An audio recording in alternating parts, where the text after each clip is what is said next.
Whether you operate one forklift or thousands, one location or hundreds, the new My Toyota customer portal can help you optimize your operation and material handling equipment. This one-stop, free-to-use platform is designed to help you take control of your information and make smarter decisions, all at the touch of a button. Register and access your data today at my.toyotaforklift.com. That's my.toyotaforklift.com. With e-commerce off the charts, many small and growing warehouses are asking, how can I get ahead when my warehouse is barely keeping up? The answer is future-ready warehouse tech from Zebra Technologies. Warehouses can simplify and upgrade all processes, from automated inventory management to hands-free picking, with Zebra's tailored, scalable mobile solutions. They're simple and intuitive. There's never been a better time to upgrade for success with Zebra. How can your warehouse get ahead? The answer's in black and white. Get the answers at zebra.com/theanswer. That's zebra.com/theanswer.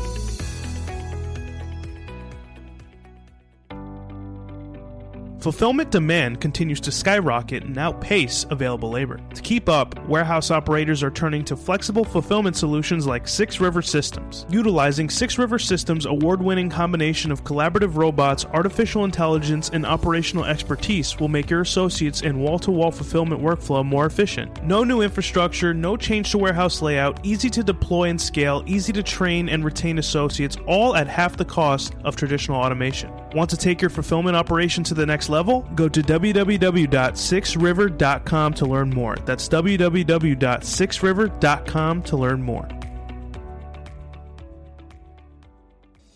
How do you create warehouse superheroes? The answer is simple. With visual voice scan solutions from ProCensus. With record demand and labor shortages, warehouses need more effective workers and lightning-fast onboarding. Visual voice scan solutions from ProCensus enable warehouse workers to achieve superhero performance with up to 20% improved productivity and up to 99% accuracy. Hands-free barcode scanners from ProGlove paired with wearable mobile computers is just the beginning. Improved mobile interfaces with reduced keystrokes, easy-to-read screens, custom keyboards, voice-enabled interface, and more can be realized with ease on the leading WMS platforms. Sound too good to be true? Let us show you with our one-of-a-kind virtual demo. Visit ProCensus.com to get started today. Again, that's ProCensus.com to get started.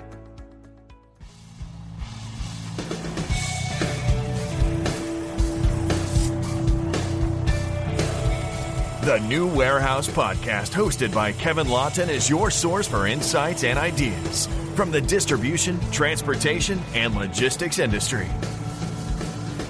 A new episode every Monday morning brings you the latest from industry experts and thought leaders. And now, here's Kevin.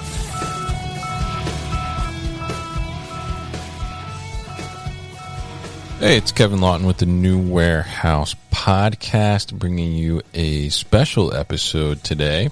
This one is a little different. So many of you may have known that I'm now teaching as an adjunct professor at Rider University, which is my alma mater, actually, and teaching supply chain students there in management information systems for the global supply chain. Well, last week I was at MODEX, so I couldn't be in person to teach. So we had a little special class virtually where we had a special guest speaker, Jeff Lem, come on and talk to the students about some things that he's seeing in supply chain and some things that he was seeing at MODEX as well. Jeff was there at MODEX with me, so he came by the booth and was able to talk to the students on Zoom. And I took the chance to record the conversation, and now I'm going to share it with you because there's some great insights there from Jeff and kind of some good questions from the students as well.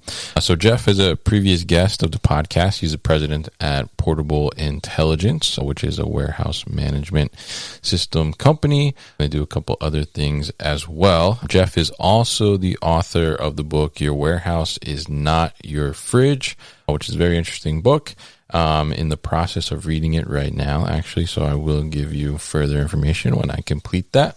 And it can also be found on Amazon. So stay tuned and enjoy this recording of my class with special guest Jeff Lem. The last time we were at this show, there was some robotics. A lot of the robotics was around basically moving goods to people. And now we're seeing a lot of, how we call it, robots following and leading people as they go through the warehouse or DC. And the most amazing part is how they're using AI to make robots a lot more tactile sensitive. So like right across from the booth of us, they've got a robot picking up very small items out of the bin. Yeah. And that is it's blowing me away.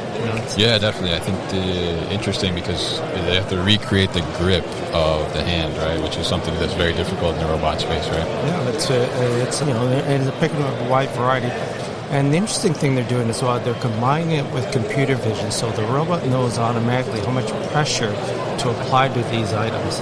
And it's actually developing a 3D capability. It's using AI, so it's quite impressive how far this technology has evolved. And we all know out there's the big labor shortage right now, and everybody's looking to either augment or replace their existing labor force. So the push is on to automate with respect to reducing some of that dependency on labor. And some warehouses are experiencing, at least from what we've seen with our client base, as high as 60% turnover.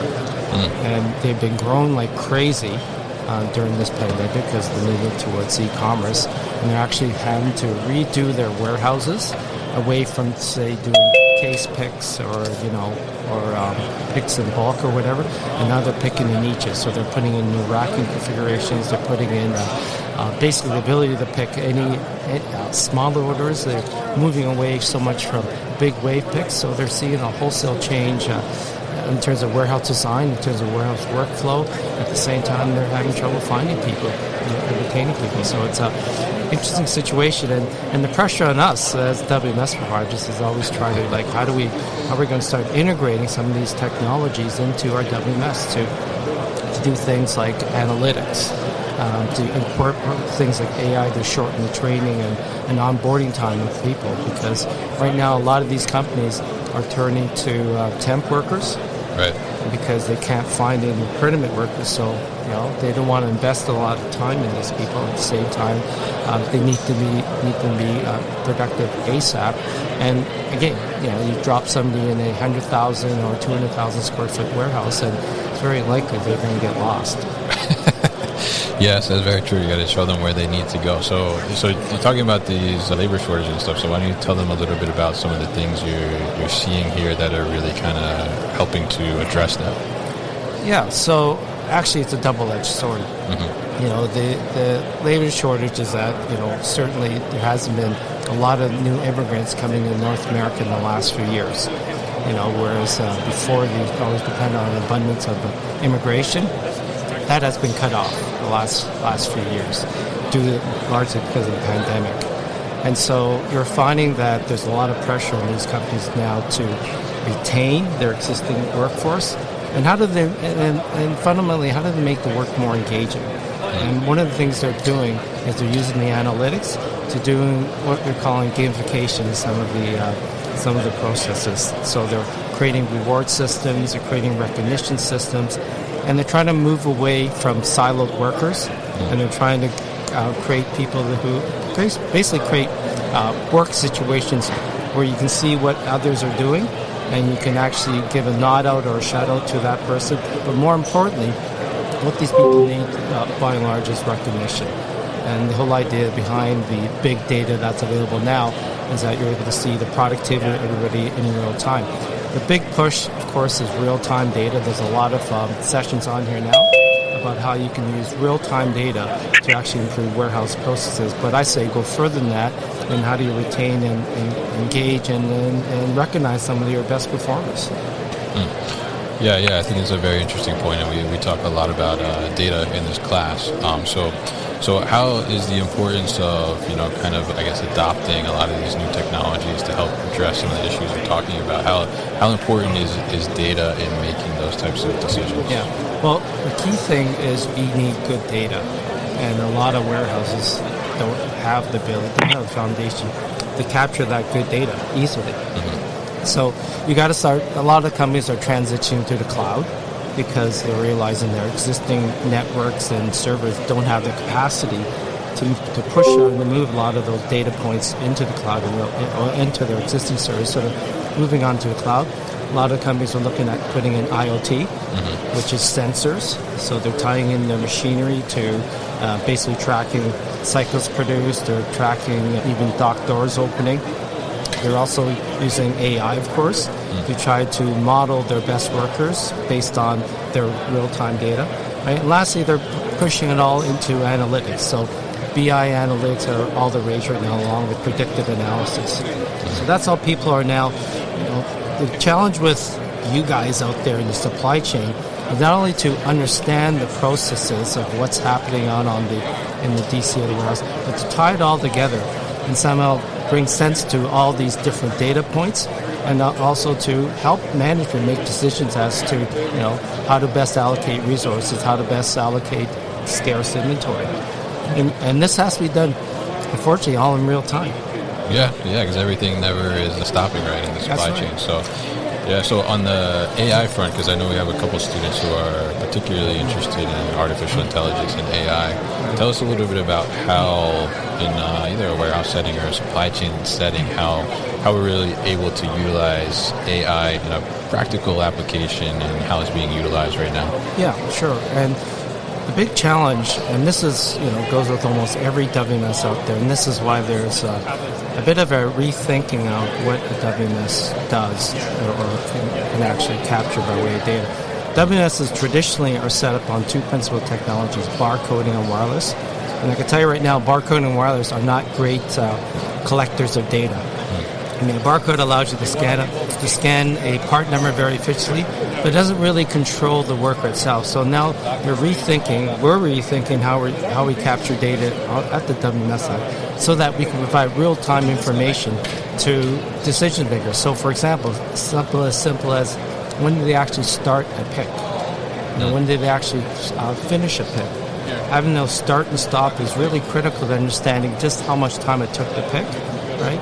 And that's the starting point of being able to get AI. If you don't have a good start time, you're going to be guessing when they actually did every transaction. So it starts with rethinking how you capture that data, and it has to be more than just a barcode scan, right? So now you need other technologies to actually give you a better understanding as to how people or when people are actually starting a transaction. So we're looking at things like indoor positioning systems that would give us an idea as to where that person was at the time they pulled the scanner or started the work. So it gives us a better idea as to when they actually started the transaction. So we're building things like labor tracking and labor management statistics. And from that data set, we're now able to present it to a proper AI engine and start developing real standards around how long it actually takes to do various picks. Because if you do AI based on today's data sets using traditional WMS, you're going to end up with a lot of junk. Because there's a lot of the data sets themselves have to be cleansed and filtered, and that's often the biggest part of the job is taking millions and millions of transactions and cleansing them, because there's a lot of outliers, and that can affect how machine learning happens as well. So it's all great that you have all these learning machines out there, I should say AI engines out there that will learn, but it's all about preparing the data and also about how you collect that data that's critical. But having said that, a lot of WMSs and ERPs today realize that, and now they're actually putting in better systems to actually pick up simple things like start and stop of the transaction. Okay. All right, very interesting. And looks like we got a question from Colin. Go ahead. Okay, yeah, I just We'll be back after a quick break. You hear a lot about supply chains these days, because if the past couple years have taught us anything, it's that an efficient, well-managed supply chain is absolutely critical to keeping businesses successful and consumers happy. I'm Will Haywood, and I host a podcast called All Business, No Boundaries, where we talk about supply chains, how they work, what happens when they don't, and the innovations that are redefining what's possible in the world of logistics. Join me for insightful interviews with thought leaders and industry experts. We discuss how optimizing supply chains can break down the barriers that are holding businesses back. That's All Business, No Boundaries by DHL Supply Chain. Listen and subscribe wherever you get your podcasts. I had a general question, I guess, when it came to artificial intelligence, because I know Professor Lawton was saying that there definitely are quite a few of us in here who are interested in artificial intelligence, but also many of us definitely have like a wide range of majors when it comes to the supply chain field. So I guess what I was wondering was, how have you seen this progression of artificial intelligence and technologies be used more and more, especially as it came to COVID-19 and kind of having to manage and micromanage the setback with the pandemic? How have you kind of seen, like, even before such of COVID-19, like how more and more technologies have been implemented over time? Yeah, I mean, as you've seen, they're implementing a lot of technologies to ensure contactless transactions. So, I tried to, for example, pay for some water I just bought. They wouldn't take cash. I had to give them my credit card. Like, I brought all this U.S. cash because I'm from Canada. Yeah. I'm not going to spend it all. I'll take it. You can give it to me. I'm sure I'll find places to take it. But nonetheless, I mean, we're going to find a lot of technologies moving towards giving people that ability to transact over the internet. So we're talking e-commerce. I mean, we're talking a huge rise in the ability to pay for literally anything over the internet. I mean, they said over the last 2 years, the pandemic, the e-commerce orders have risen by almost 30%, compounded. So now as well, the expectations you want to build when you go online to buy something, right? You expect to buy it online, you expect to pick it up in the store, pick it, deliver it to your house, and you want it delivered in less than a day as well, or in 2 days. So all this expectations and all this contactless due to the pandemic has really taken out a lot of the friction associated with the ease of buying and shopping and spending your money. But now the supply chain has to respond in kind. So now you're seeing changes at the warehouse level in terms of how they distribute the work, in terms of what kind of inventory they stock, in terms of how they pick, right? So we're seeing a massive change of how do we support the consumer who now wants everything basically yesterday. And he wants it many different ways, and they call it you've heard of the expression omnichannel. And so, you're having a lot of people basically, go online and shop any way they want, and that's putting a lot of pressure on everybody here to invest in technologies to basically allow us to respond in real time, because without digitization and the information that comes with it, you won't be able to basically direct that order to the warehouse that has the appropriate inventory and that can deliver it to that person within 2 days. Right? Can you imagine going to your one basic DC? Like what a lot of retailers are now doing is that they're fulfilling out of stores, they're fulfilling out of DCs, anywhere where they can find inventory. And to do that, you need great data as the backbone, right? And of course, you need to provide a great user experience as well, vis-a-vis your website. Mm-hmm. So I can't tell you the pressure that retailers, and we recently had a quick side story. I mean, sure. We almost lost a key person recently. As you know, there's a huge IT shortage right now. Right. And the banks in Canada cannot outsource IT because of security reasons. So they have to hire all local people. Yeah. And the salaries have gone up almost 50%. Oh my God. Overnight, right? So it's put a lot of pressure on having good IT people. And the reason why the banks are under the gun is because they got to close branches to be cost efficient and basically invest in fintech. So they're moving, the big push is to mobile banking and providing all those interfaces. And I can tell you, anytime a bank pushes out an app to a consumer, it's got to be tracked and tested, 5 ways, 10 ways.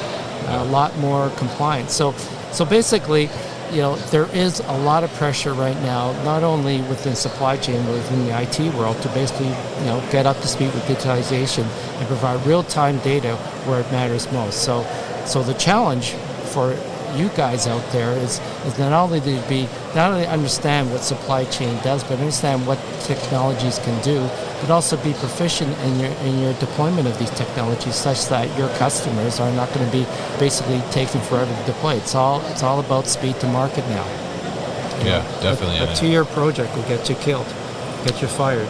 Yeah, right. I think we talked about that recently, actually, on project management and IT implementation projects. And speed is key right now. So, we look at, I guess, in the past with ERP implementations, upgrades, WMS implementations, things like that, which, it often can be a very laborious and long process, long project. So how are companies now, I guess, like yourself, Portable Intelligence, how are you guys looking to shorten those implementation times, and how do you accomplish that so we can do these projects quicker?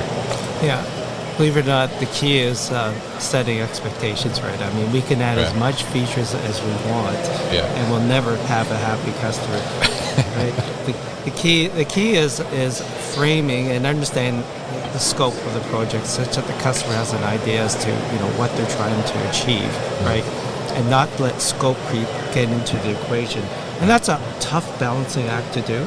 But ultimately, what we try to do is do a win within 90 days.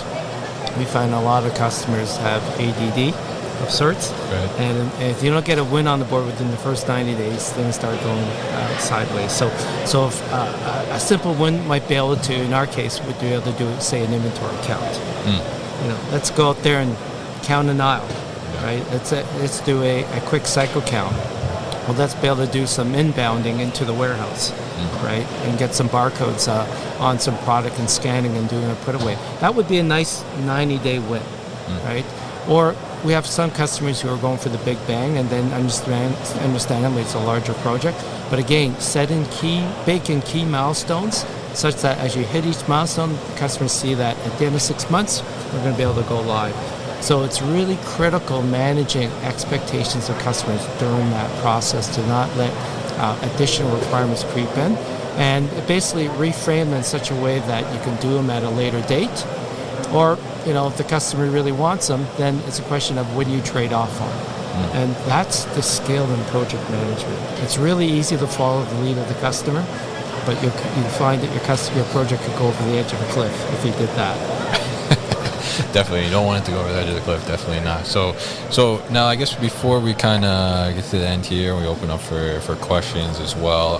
For these students, I think they're all juniors pretty much, and they're in the process of looking for internships or co-ops or opportunities to get some experience in the field or get some additional experience in the field. What type of career advice do you have for them going into the supply chain now?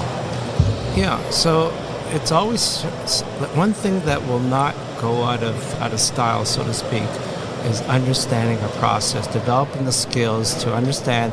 Basically, if you picture yourself a box in a warehouse, right? You arrive at the front door. What happens to me as that box? How many people are touching it? Where do I end up? How do people know where I am as a box? And how do I get picked and shipped and labeled, right? Make sure you understand that process, right? Super critical. That will never go out of style.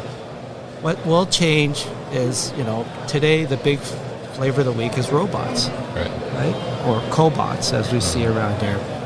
And probably next year, it's going to be the case of robots going to the goods, actually replacing the person themselves, right?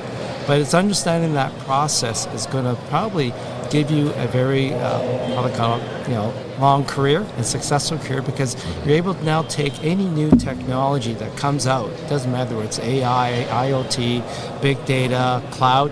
You're going to be able to reframe it in the context. How does it make my process more efficient? How does it save money? And generally speaking, that's how most ROI decisions are made on. Yeah, absolutely. How does it improve our process? Yeah. So you guys out there, remember the focus on the process, understand it. If you can write it down on paper, I know that sounds archaic, right? And you can explain it to somebody, then basically the world would be your oyster. And that's how basically I based my career. I've been in the industry over 30 years. I tell you, I've seen a lot of technology come and go. And what's always saved me is understanding what a customer is doing and how they can improve it. So the basic process basically is the foundation, right? That's your foundation. So just like we did process mapping and business process mapping, that's exactly what you want to do when you're looking at something for the first time, right? So what about in terms of, from a career perspective, I think, a lot of students too they're supply chain majors, but maybe they're not quite sure what area of the supply chain they want to go into? What do you think is maybe the most promising or the hottest right now? Where do you think the most potential is? What do you think? Well, so as you know, supply chain is pretty big. Right? Yeah, it's very broad. Very big, right? And you could be in procurement, you could be in transportation, logistics, running, right? I mean, I always go by, what are you passionate about, right? And it goes without saying that if you're really passionate about a certain area, and it could be procurement, it could be, how do I drive my truck better? How do I schedule my trucks better, right? Or it could be, in terms of arranging, how a global supply chain works. Whatever you're passionate, I would say follow it, right? So I don't have any specific advice, but I will tell you that the big things to focus on is how is digitalization affecting that area. So if you're passionate about procurement, if you're passionate about transportation, make sure that you embrace the technologies that surround that immediate area, because by and large you're going to be asked to consider those technologies in terms of making that particular process or area more efficient. Okay. Great advice, and I would definitely enforce that as well. I think Jeff, he knows. He's been in the industry longer than me. He's got 30 years. Doesn't mean I'm smarter, though. It just takes me longer to learn. Okay. So I think we'll open up to questions now, but it looks like we have one question in the chat from Nicole, whose microphone is not working. That's okay. Thank you for asking the question. So she says, how has portable intelligence navigated its way through the COVID-19 pandemic, especially the shortages? Labor shortages, you mean? I'm assuming, Nicole? I think she's probably referring to material shortages, I think, probably. Yeah, it hasn't affected us because we're not a manufacturer, but it certainly has affected a lot of our customers. I mean, we've had customers shut down shifts because they don't have materials, right? And if anything, it's been a bit of an opportunity for us because now inventory is the new oil, right? Now scrap matters. Yeah. Right. Now tracking offcuts, tracking what's left over from a job matters. Right. So now, and we had record year over the pandemic because all of a sudden the customers say, we better start using more features of your software because we need more visibility of this product, this inventory, and through the entire internal supply chain. Right. So we saw a lot of growth in business. Customers have asked for simple things we need to put labels more on stuff, like we need to relabel scrap, we need to label work in progress. So we saw a lot of that, basic nuts and bolts stuff that people just needed to make sure that they had better, more accurate real-time inventory data. Definitely. So basically what used to be pennies that they wouldn't be worried about have become into dollars, right? That's right. That's right. You got to sweat the details. All right, so we got a question here from Sukdeep as well. So how do you assess the competition? What is so different about portable intelligence compared to your competitors? Yeah, so I think our software is we have a lot of features, but what's typically critical is how you integrate and how do you play with other systems. So in that regard, we're very strong. I mean, before I got into doing WMS systems, we were a systems integrator. Okay. So I totally get how to integrate and actually how to basically partner with other people. Setting proper communications, doing proper scope documents. So that's a key part of being able to compete. Obviously, the other part of being able to compete successfully as well is adding, being close to your customers. Listening to your customers, understanding what they need, creating advisory groups. So anytime we come up with a major enhancement or a major new feature, I assemble 2 or 3 of our go-to customers who've expressed an interest in that area. Like, for example, we added a new feature called vendor consignment, which is basically be able to take vendors' products on consignment and store them on your facility, but then show their vendors how we can actually consume that materials and report back to them automatically, right? So we engaged 3 of our customers who are having trouble, doing vendor consignment, and basically built a module based on their input. So it's getting their input constantly, and it's not so much pricing. Yeah. And the last thing we do really well is that whole deployment, is that we understand how to deploy our systems. A lot of companies think that you just need to download the software and start using it. Well, guess what? Scanning a barcode, as you know, or figuring out how to use barcodes in your facility are not taught typically in schools. So that people don't come out of college already knowing how to deploy a barcoding or data collection solution. And so we show people how to integrate barcode scanning and redoing their warehouse processes to accommodate our system. Okay, very interesting, and hopefully that answers the question. All right, so do we have any more questions from the class? Colin?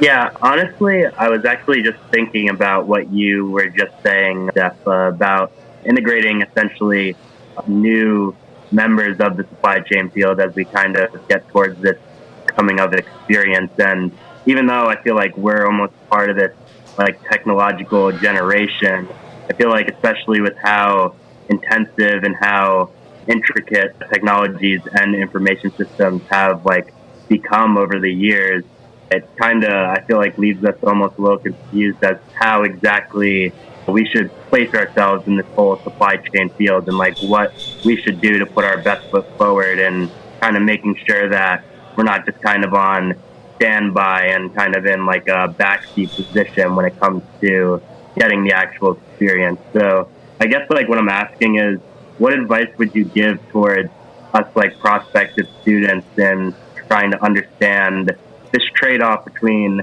having the data and technology available but still trying to make ourselves useful in the whole entire process? Yeah, and that's a great question, Colin. I mean, I can only think about my own example, and it's about getting out there and getting work experience, getting your hands dirty, getting involved in projects where, let's say a DC is putting in new technologies and getting exposed to that technology and understanding its limitations, because you're going to find that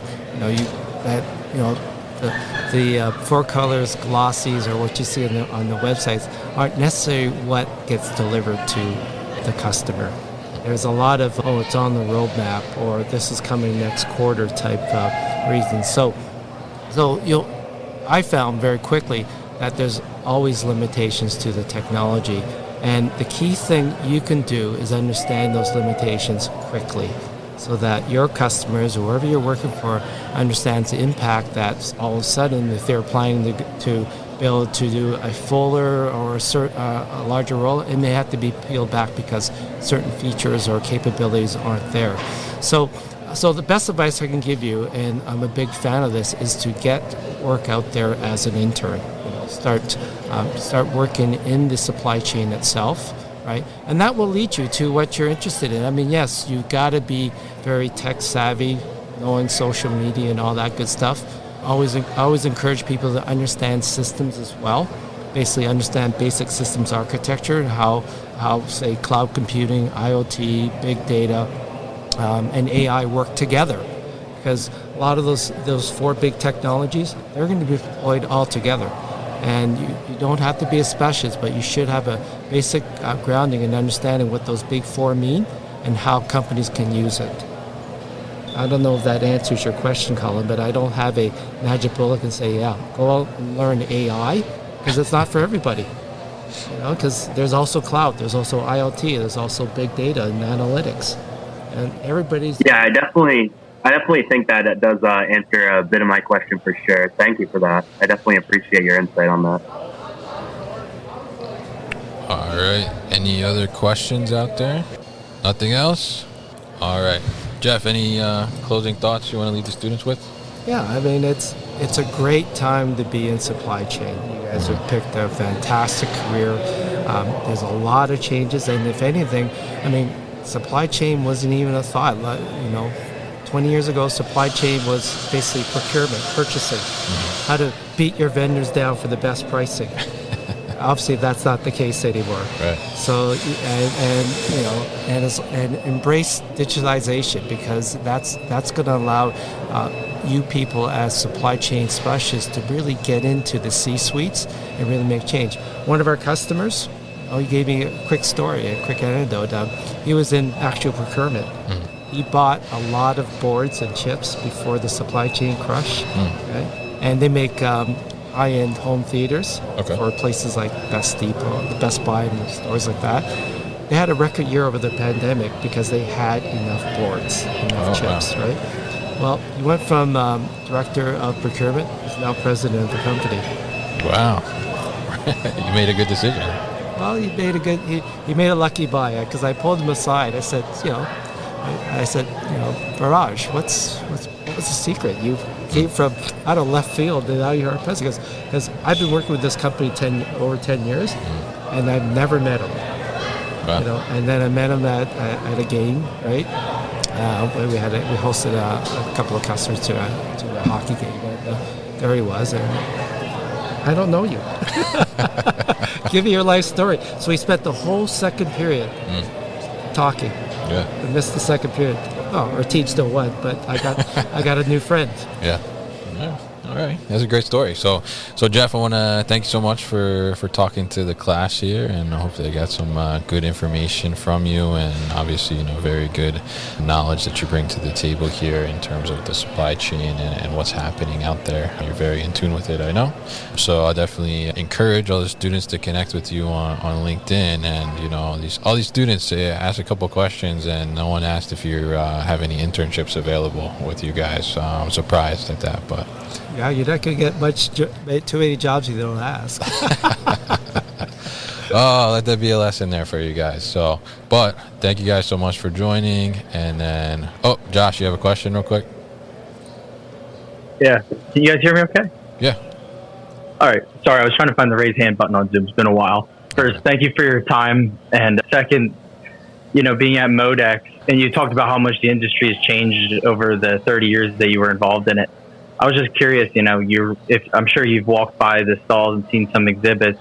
How much of that stuff have you seen, and it's really either, opened your eyes, or you've walked by it and kind of just gone, no, this seems like another gimmick that'll fade out, like some of the other stuff that you've seen fade out? Well, that's an interesting question. I mean, what's impressive is how the big companies have actually moved in and started buying a lot of software companies. Like Accenture, they bought Blue Horseshoe. Shopify bought Six Rivers, right? So we're seeing a lot of consolidation. We're seeing a lot of these, consulting companies moving into our space. Traditionally, it's always been, smaller. The supply chain space hasn't been. It's big, but the companies in it haven't been like aerospace or automotive.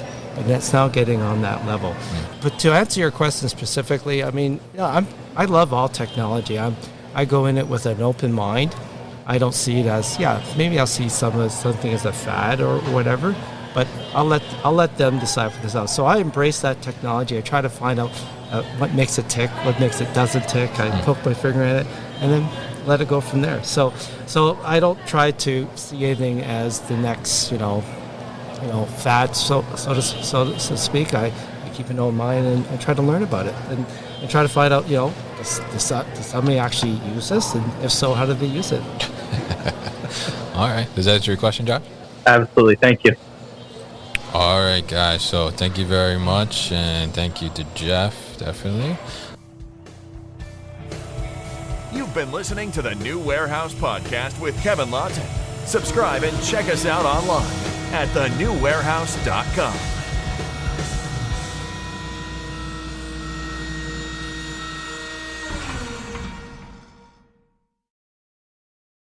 Thank you for listening to this episode. If you want more content from the New Warehouse, check out our new video series called All Hands on LinkedIn. Just search for the New Warehouse on LinkedIn and follow along.